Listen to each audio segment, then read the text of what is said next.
আর happy লাইফস্টাইলে তোমাদের সকলকে ওয়েলকাম। আশা করি তোমরা সবাই খুব ভালো আছো। এই সকালবেলা আমিও খুব ভালো আছি। আর এখন বাজে ভোর 4টে বাজে। আর এই যে ভোর 4:30 বারবার বলছি, 4টের সময় মা পরোটা করছে আর ওটা রাস্তার মধ্যে খাবো তার জন্য। আর বেরোচ্ছি, দেখো অন্ধকার, এখনও মানে আলো ফোটেনি, কিন্তু 4:30 বাজতে না বাজতে দেখবে আলো হয়ে যাবে। এখন বেরোচ্ছি আর 5টা 10 বাজে। আর এমনিতেও দেরি হয়ে গেছে প্রচুর। চলো তাড়াতাড়ি যাওয়া যাক, ট্রেনের ব্যাপার তো।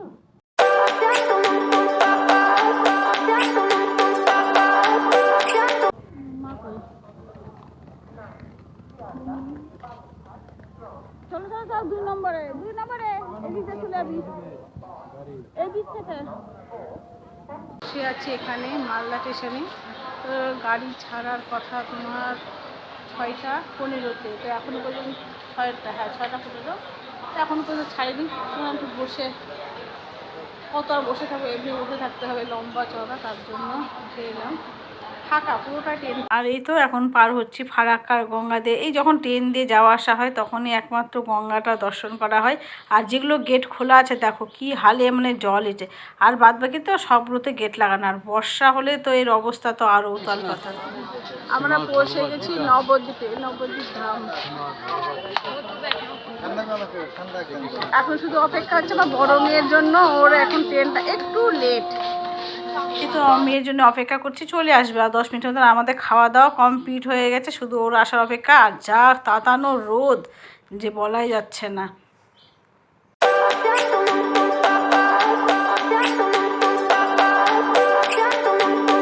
চলে এলাম এই তো। আর এখানে তোমার হলো যারা ঘাটের কাজ হয় মরা মানে গঙ্গার, সেগুলোই হচ্ছে কাজ। আর এখানে যা যা টেস্ট চাটা খাবো, তারপরে যাব আমি উঠবো। তার আগে না, তো মেয়েকেও বললাম চা খেয়ে একদম পুরো ফ্রেশ লাগবে।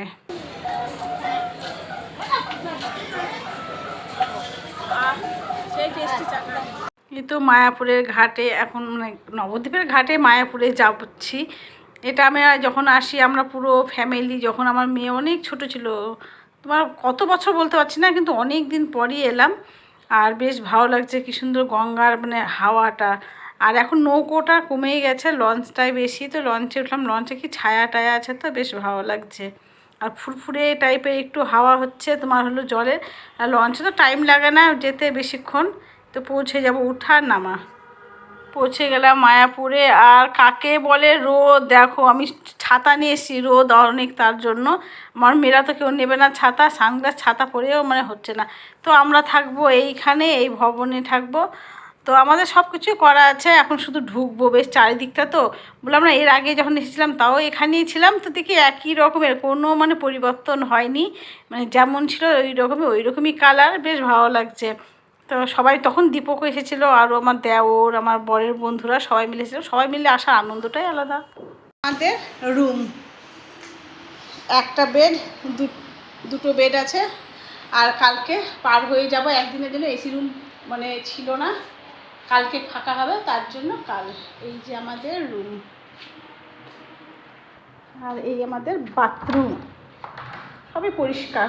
অবশ্য মায়াপুর বিশাল বড় বাথরুম। তো লাইটটা দিই,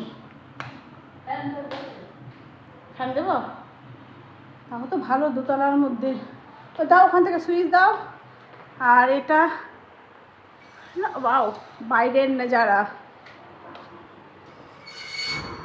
এটা হলো আমাদের বাইরের নজারা। এখানে খাওয়া দাওয়া, যদিও আজকে নিচে গিয়ে খাওয়া দাওয়ার আছে আমাদের।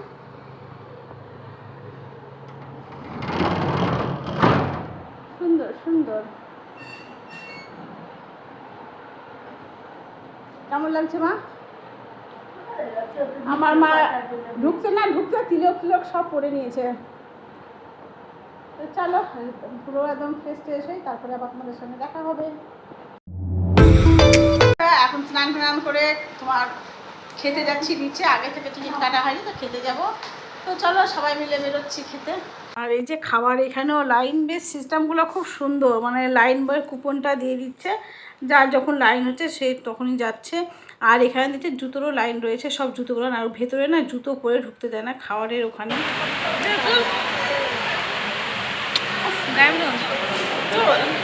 গাইস যখন খেতে যাবো